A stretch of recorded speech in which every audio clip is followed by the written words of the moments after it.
Bonjour à tous. Aujourd'hui, nous allons changer les plaquettes d'une Mondeo 2. C'est les plaquettes arrière que nous allons changer. Donc, première chose, déjà, on va démonter la roue. Donc, démonter la roue. Voilà.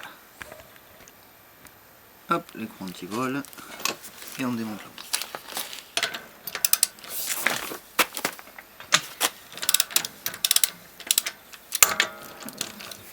Il n'y a pas de sens particulier pour démonter les roues.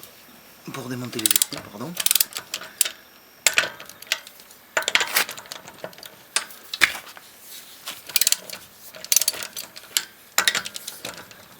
Voilà, on fait juste les dévisser un peu. Deuxième chose, on va sécuriser la voiture. Donc là, le cric et on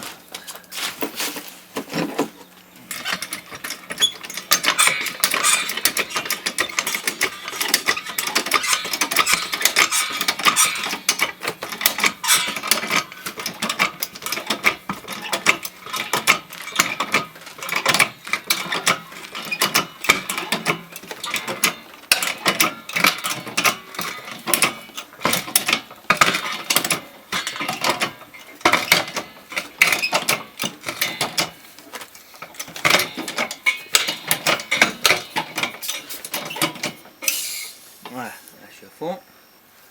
Je vais mettre maintenant la chandelle.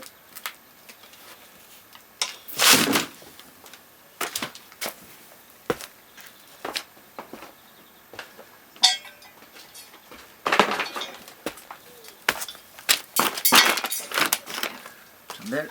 Alors, comme je le dis à chaque fois, surtout privilégiez la sécurité quand vous faites des travaux sur vos voitures. Je ne le répéterai pas assez.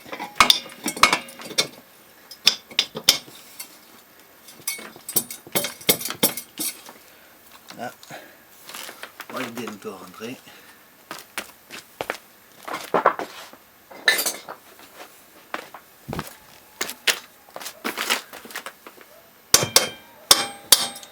Voilà. Et vous laissez votre cric en pression. Il n'y a pas de problème. Donc, voilà. Une fois que c'est fait, hop, vous finissez d'enlever vos écrous.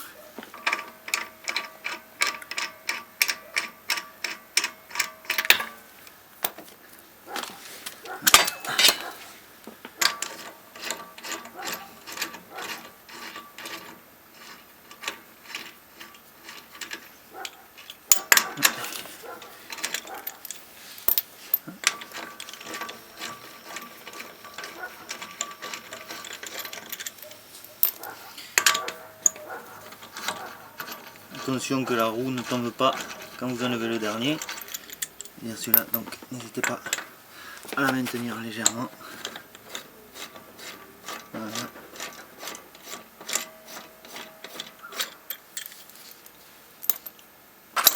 Voilà. Et faire attention. Voilà. Chose à pas faire. Voilà. Donc là, vous avez enlevé votre roue. Vous la mettez de manière de façon à ce que vous ne gênez pas.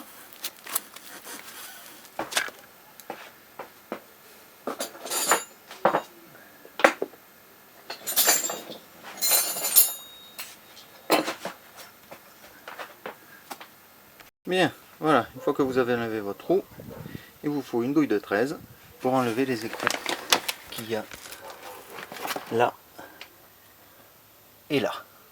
Voilà, alors n'hésitez pas à enlever celui-là aussi qui risque de vous gêner pour cet écrou. C'est une douille de 15 je crois. Je vais vous confirmer ça tout de suite. Voilà. Alors. Donc c'est bien une douille de 13. Donc n'hésitez pas à l'enlever. Ça vous facilitera l'accès à l'écrou du bas. Ou alors vous pouvez utiliser une clé plate de 13.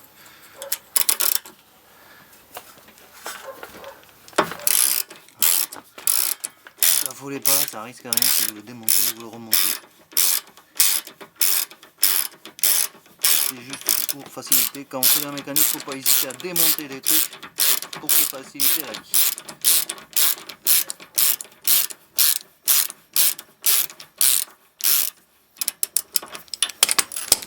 Voilà.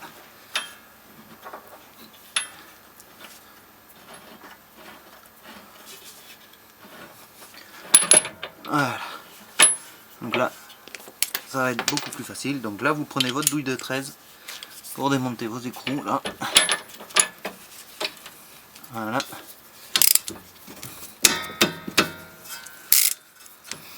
Voilà, l'écrou du bas. Non, si je ne visse pas dans le bon sens, on va pas se défaire. Voilà.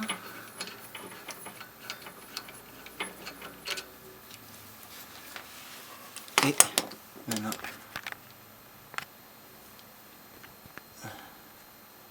l'écrou du haut. Hop.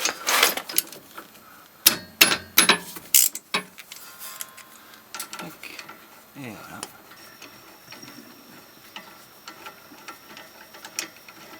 Donc voilà. Là, quand vous êtes arrivé à ce stade, tout simplement, regardez si les deux soufflets ici et ici sont libres. Vous voyez, ils sont libres. Et là, votre étrier devrait venir de lui-même. Sans trop... ou pas.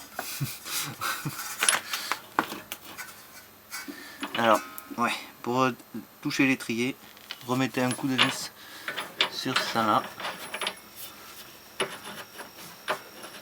Voilà. Hop. Manière de maintenir votre étrier, votre mortier en place. Hop, quelques tours suffisent. Voilà. Donc quand vous êtes comme ça, vous avez votre étrier. Voilà. Voilà. Vous lui faites prendre un peu de jeu et il va venir. Voilà, votre étrier est venu. Alors, attention, première chose importante et particularité de Ford, vous voyez là, je sais pas si vous voyez bien, j'ai peur que ça se voit pas. Voilà, vous avez ici, là, un sipan.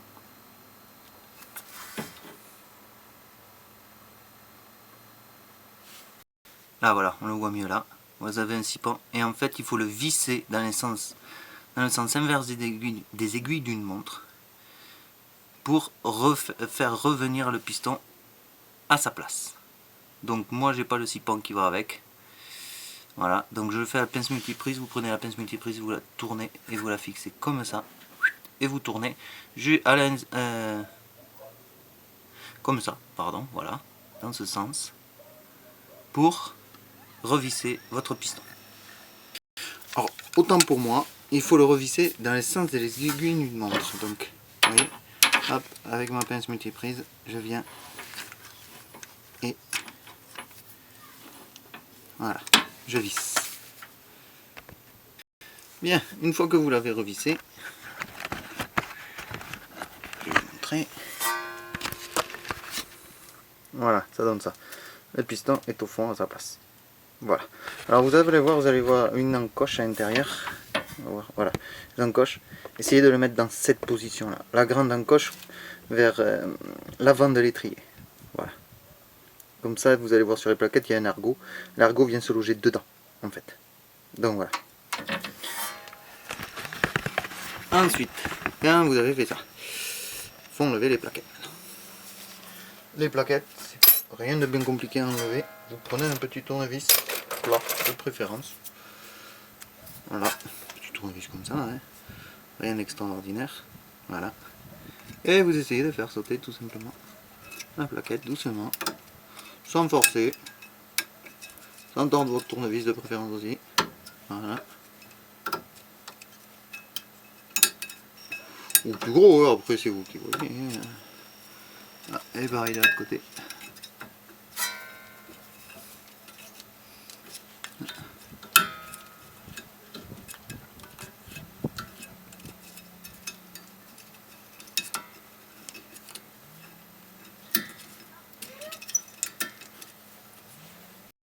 Voilà. Avec un tournevis plus gros, voilà, ça va mieux passer. Et ouais. En évitant de marquer le disque. Voilà. Donc maintenant vous avez, vous voyez, vos plaquettes ont disparu. Donc vous prenez vos nouvelles plaquettes qui sont ici. Voilà. Donc c'est des ferros d'eau. C'est des ferros d'eau. Voilà, c'est une très bonne marque. Donc voilà. Donc vous prenez vos plaquettes et vous les remettez donc à la place des anciennes plaquettes, en essayant de les faire correspondre au mieux à l'emplacement de vos anciennes plaquettes.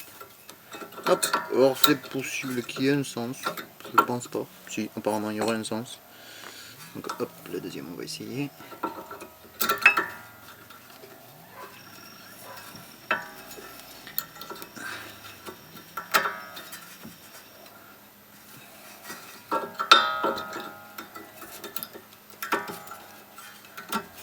Voilà, hop, non, il n'y a pas un sens, il faut vraiment les rentrer bien droites, parce qu'apparemment ça rentre pas sinon. Donc hop, pareil pour la deuxième.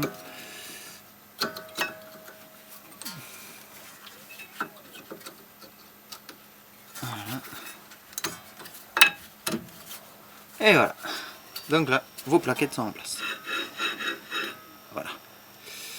Donc ben là, vous n'avez plus qu'à remettre votre étrier comme ça, faisant attention donc au petit caoutchouc qu'il y a là. Voilà. Hop, en les prenant, en les faisant revenir en arrière pour que votre étrier rentre correctement. Voilà. Hop, si vous voyez, il s'est échappé. Voilà.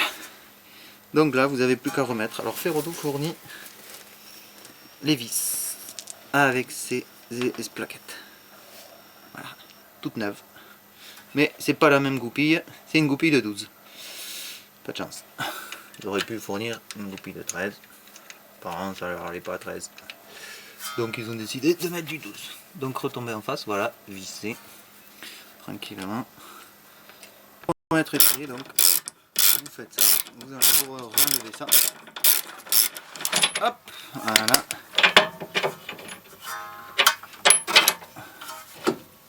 Donc vous remettez votre vis.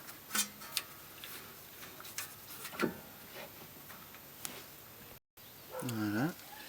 Donc là, vous voyez, hop, douille de 12, bon, sur adaptateur, voilà, mais c'est pareil, il existe douille de 12 classique. Alors attention, vous voyez, non, vous voyez pas, voilà, on va zoomer un peu, non, dans ce sens, hop, ah bah voilà, ah, vous voyez ici, voilà, douille de 12, alors vous voyez, si vous tenez pas, voilà, il y a là, ça qui tourne. Voilà. Donc ça en fait, vous le maintenez comme ça. Mais c'est assez dur. Ou alors vous le maintenez avec une pince multiprise. Tout simplement. Comme ceci. C'est juste un maintien.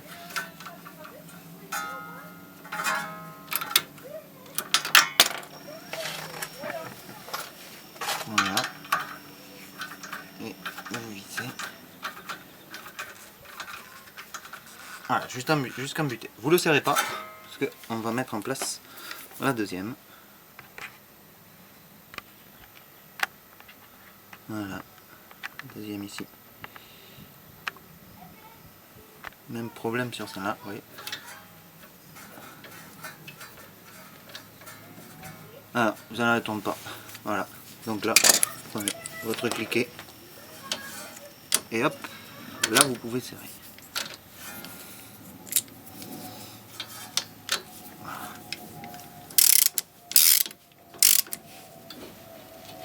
Voilà.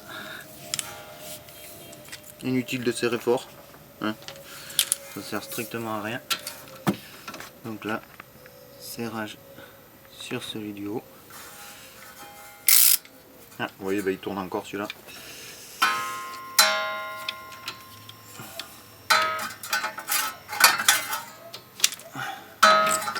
Voilà.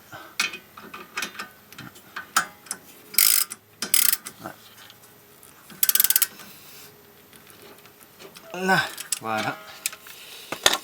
Donc là vous êtes serré. Là, vous vérifiez celui d'en bas aussi.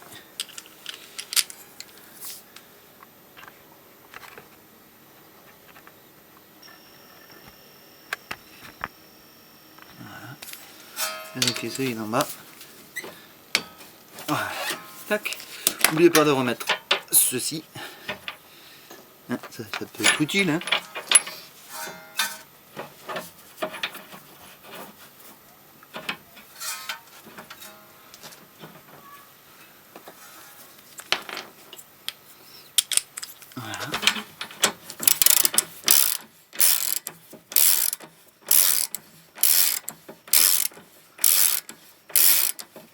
Alors n'hésitez surtout pas à aimer la vidéo et à la partager, et mettez des commentaires aussi si vous avez des questions ou des petites astuces que je n'ai pas forcément montrées dans la vidéo.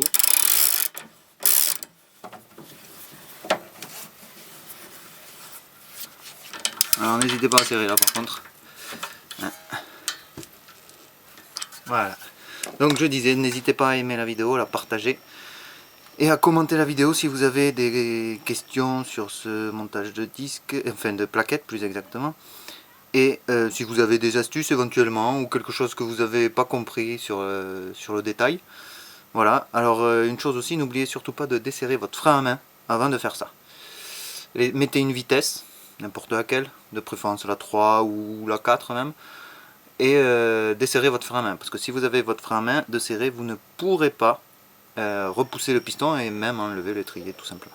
Voilà, donc je vous dis à bientôt. La prochaine fois, prochaine vidéo, ce sera les plaquettes avant qu'on changera. Donc voilà, et bien bonne journée à tous et je vous dis à bientôt.